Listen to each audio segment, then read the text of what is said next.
Oke, Pak Rahman, terkait Ya, dengan untuk pembentukan Satgas Perwil yang kemarin dibentuk oleh ya, Kondisub itu seperti apa, Pak? Dan ya, tugasnya, Kak? ya. Jadi tupoksinya ini dia punya tugas khusus ya.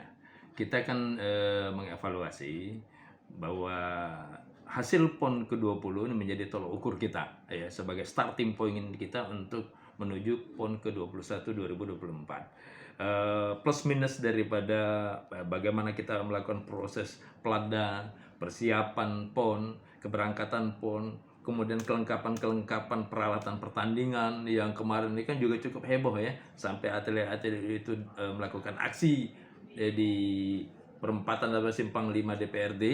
Nah, ini menjadi bahan introspeksi bagi kita pengurus KONI, apa yang mesti kita dahulukan, apa yang harus kita prioritaskan dalam rangka kita untuk memacu spirit bertanding dari para atlet. Oleh karena itu perlu sebuah lembaga khusus untuk melakukan persiapan kajian sampai membuat formulasi. Itulah kita akan bentuk Satgas Perwil yang nantinya tentu Perwil ini adalah sasaran antara untuk menuju PON ke-21 di Sumatera Utara dan Aceh.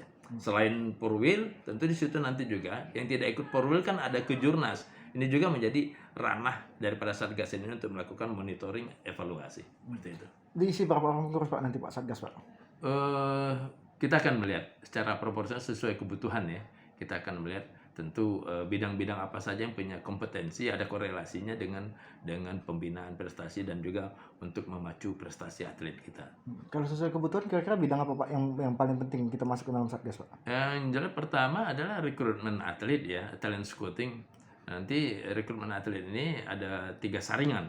Saringan pertama itu atlet-atlet produk dari PON. Apakah PON 20 yang kemarin ini mereka masih potensial untuk turun di 2024 PON ke-21.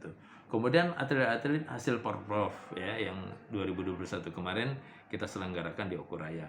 Kemudian yang tidak termasuk dalam dua unsur ini ya kita coba gali lagi, mungkin melalui klub-klub, melalui sekolah-sekolah. Tim talent scouting ini itu satu. Kemudian yang kedua tentu bidang untuk Plada itu sendiri ya, pelatihan.